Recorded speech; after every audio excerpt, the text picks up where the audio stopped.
What is happening, y'all? Cowboy here, and welcome to my Nodachi build for Wild Hearts. Now, Nodachi is the great sword of this game, and it's very different from the great sword we've come to love from Monster Hunter. Whereas Monster Hunter's great sword is very much about positioning and patience, this great sword has quite a little bit of pep in its step. It's much faster with a playstyle of dishing out attacks to build up our gauge and go into our EI bisection, which is this game's version of like a true charge slash. So it is very active, it's very fun to play. We have lots of different things we can do with the basic Karakuri that allow it to flow. And all in all, it's definitely just an absolute delight of a slash weapon. But either way, let's jump on in, take a look at the build, talk about some moveset stuff, and then we're going to go on out and do a hunt. So for this weapon, we are doing a Kemono build. If you want to do a human build, the choice is pretty obvious with the Ame no Hagakiri. But for a Kemono build, the Horde Nodachi Yaksha is the go-to choice. Now this one is going to take some work to build. As you can see, we're snaking all over the place. So we're going to go to the right, drop down, get down to Desperation. From Desperation, we cut on over, and then go up for Charge Boost Fury.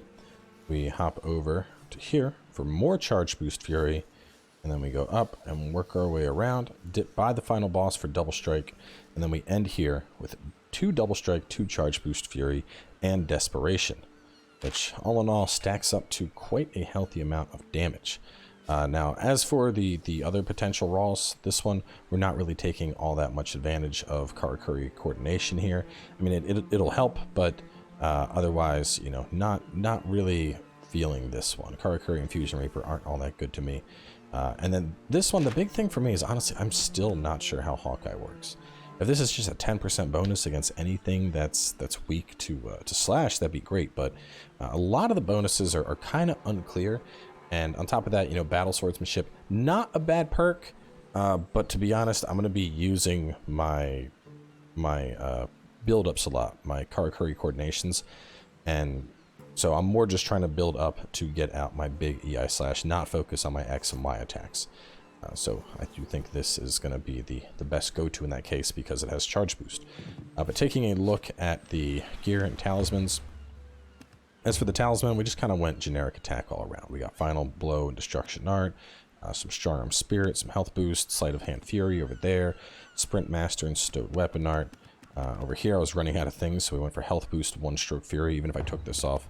The other stuff, we start getting more into the utility side of things, so not too much I can really work there. As for the gear, we are rocking Garuda, and we're going to pull from the Dawn Guard Hadate, and then the Wayward Brigand Boots. Obviously with the Kemono build, Resurrection is clutch, especially because we are stacking up that Desperation.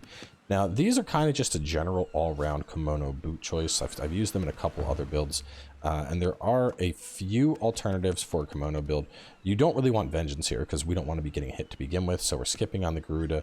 We're not benefiting from the Time Changer, as that's humanoid. This would be the obvious choice if we were playing Hammer, because of the Pummel Booster. But so the one you could consider here is going to be the Moonshadow Waistguard. Moonshadow Waistguard is going to give you 3% more damage because of Slash Boost.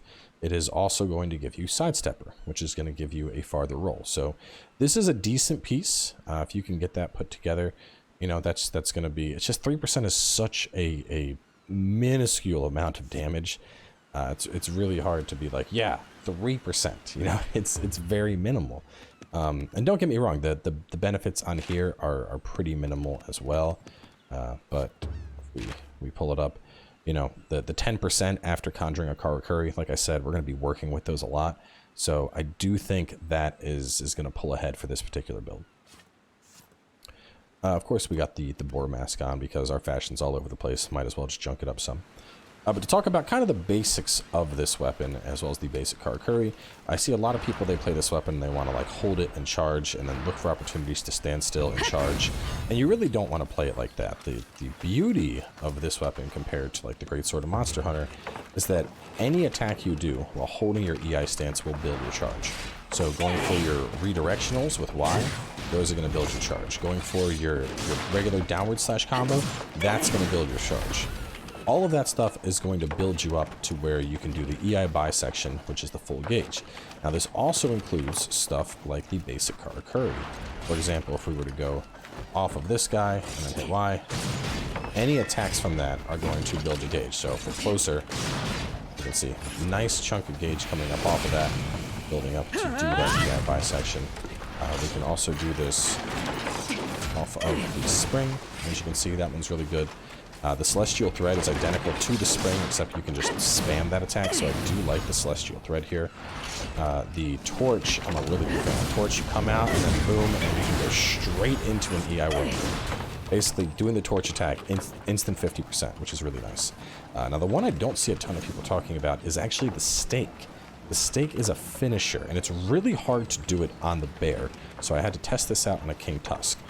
But from the charging, if we just do the Stake and we hit X or Y, it's going to be the same as the crate attack, which isn't all that appealing. However, if we are charging and we go for the finisher, we have a big slam. And at least in the testing I performed on Kingtusk, I saw a damage difference with that at a full gauge versus an empty gauge, which goes to tell me the Stake is essentially a alternative finisher.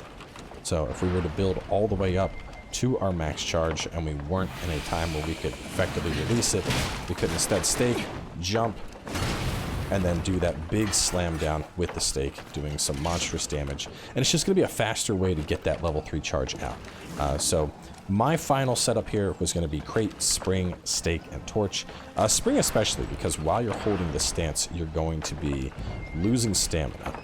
And so going ahead and having those springs to restore our stamina is really going to be vital to the playstyle of this build, and ensuring that we're able to get those attacks off. But yeah, that's going to be it for the Nodachi. It's a pretty straightforward weapon. It's definitely a lot of fun to play. It's just one that I don't have as much time with. The majority of my hunts were with the Karakuri staff, and believe it or not, prior to that was actually the cannon and the bow. I did a lot of cannon and bow hunting, but people just didn't seem to be vibing with them as much, so I started playing with the other weapons to get those guys out. But either way, let's jump on out a hunt. We're just going to go for something simple. Volatile Rage Tail. To be honest, like I said, I don't have as much experience with the Nodachi, so like, whereas the Karakuri staff with the claw blades, I'm fine hunting like endgame dude where I know every ability. The Nodachi, I'm still feeling out the exact timings for this. So, you know, obviously we're going after a volatile, but not exactly a crazy monster. But you know, it's whatever. The whole thing of these videos is really just to demonstrate, you know, this is how I've built it. This is how it works.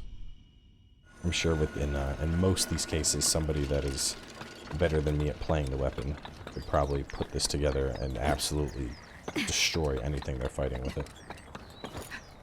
Oh no. Oh no. I was getting ready to hit my rider, and then it was suddenly I was like, you don't have that right now.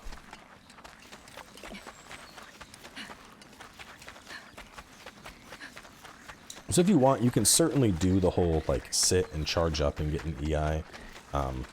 It's not really all that worth it, to be honest. But so one thing you could do is start the fight at least, especially because we have earplugs. We'll charge on up to half, and then we're gonna go in and we'll go torch, release, and then boom, just a fat opening. Now remember, more than anything, you gotta keep an eye on stamina with this, because if you're running out of stamina, well, it's not gonna matter if I get hit. But if you're running out of stamina, then you know, you're obviously not gonna be able to do very much at all with this stuff. So the fastest way to charge up is just gonna be the singular 1, 2, 3 X, and then from that third hit, you can immediately release. There's no downtime on that. See how close the stamina is getting, but it's not going to matter. Oh, I dashed by mistake and put it on there. Which one thing that I think is worth mentioning with this is if you're doing partial releases, there's absolutely nothing wrong with partial releases for the Nodachi. In general, it's going to be it's slightly less than half of what that big hit would have done. But the thing is, it's not like the Karakuri staff where we have a bonus that's designed around getting the full meter. So tossing out that half meter is a perfectly viable way to play.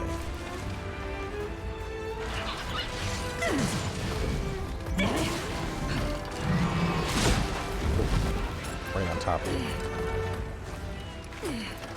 This is why I wanted the human build. There's so much more stamina. There's just a ton of core boost stuff on the human build Nodachi.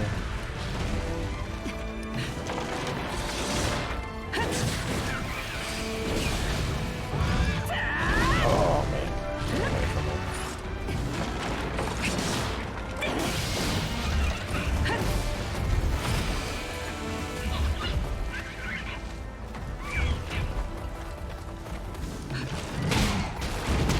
Oh, that was gonna be it. Smacked me with his tail.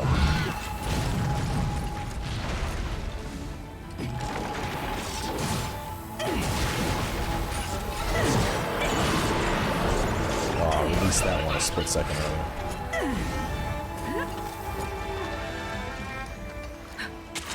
I really want to get, at least, I want to get one, I want to pull off one level 3 stake charge, just so y'all can see it, because first time I did it, I was like, oh, just a big number that's coming out, and it's a big number from a rather unique attack. I mean, it's more for stuff like, you know, you're fighting a Kingtusk, or you're fighting a lava back, something that's big, that's gonna have that window. That's where you're really gonna see the value of it. You're coming for me, I see that.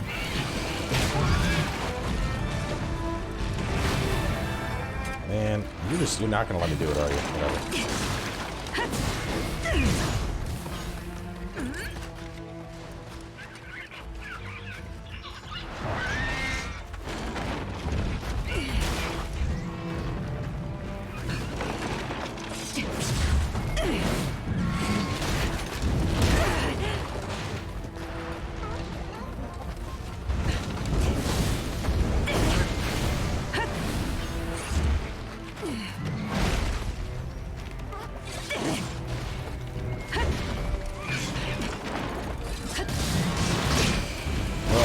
Had the full charge, but we couldn't get it off.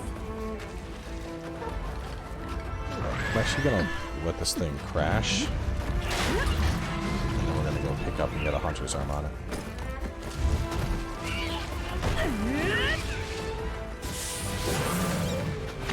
Not sure what happened there. A little weird.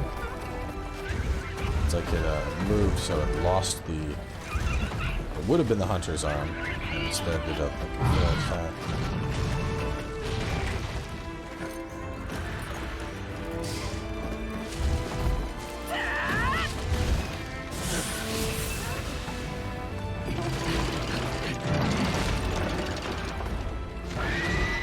I'm gonna do the stake finisher. Here we go.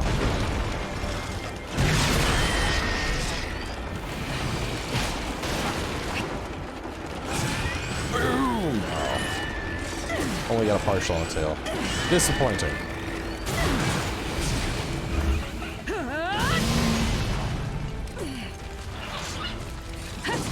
Thanks on the Kingtusk, at least I got like a 362 when I was hitting the one leg. And then I got a 1162 with a full charge on the next thing. So unless there's just like a massive difference in the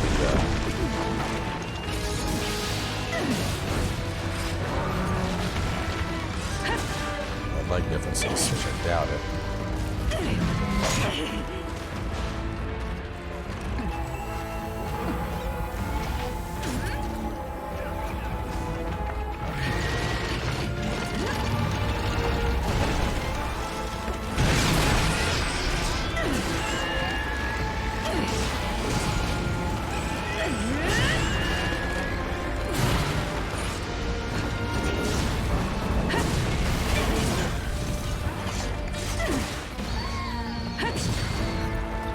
Do it. Ooh.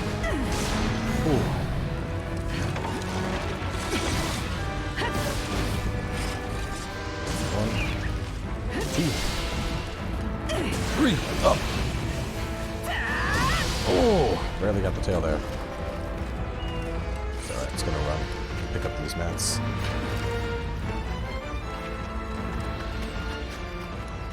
See, it's like, I know you're probably like, he's hitting all these moves fine. Why is he fighting a rage tail? And it's like, I know what I'm doing with the weapon. It's just, I'm not, I don't hunt with this nearly enough to like go and fight the stronger stuff with it and be like, yeah, this is how you're gonna pull off all of this stuff, because I'm just gonna be too busy getting bodied Oh no!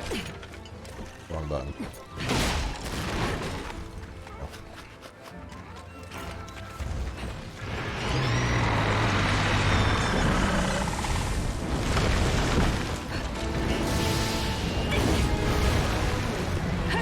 Oh, I was trying to go shoot out the fast one. Did not work. I can get hit by this, nope, good dodge.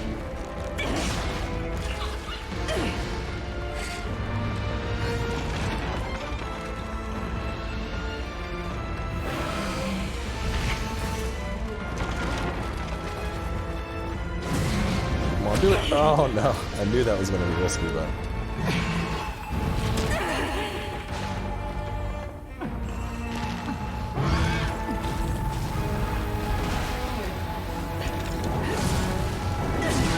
Quick slash. There we go. Now we'll get the 1, 2, 3, and this should finish it. A little bit of luck. Oh wow, 700 and no finisher. This one for sure. Yep, there it is. On the upswing too. That's I did not expect that. I figured for sure that the downswing was gonna finish it, but no. But yeah, I mean, all in all, but actually it's such a fun weapon, you know, because usually, at least personally, I feel that greatswords usually aren't, like, they don't attack with this kind of speed. They don't. So seeing that, you know, faster combat, but with, you know, massive sword, that's a ton of fun to me. Because this isn't a weapon I would typically think that I'm going to be attacking fast with. I think, like, oh, this is going to take a long time to get out and attack. So, yeah, definitely really satisfying. Either way, though, once again, wrapping things up. Like I said, going to try and squeeze out a katana build. I've been prototyping a couple ideas, so no promises, but if you see it later today, great. If not, I'll try and get to it around the time that we get some DLC. So, thanks for tuning in, and I'll see y'all next time.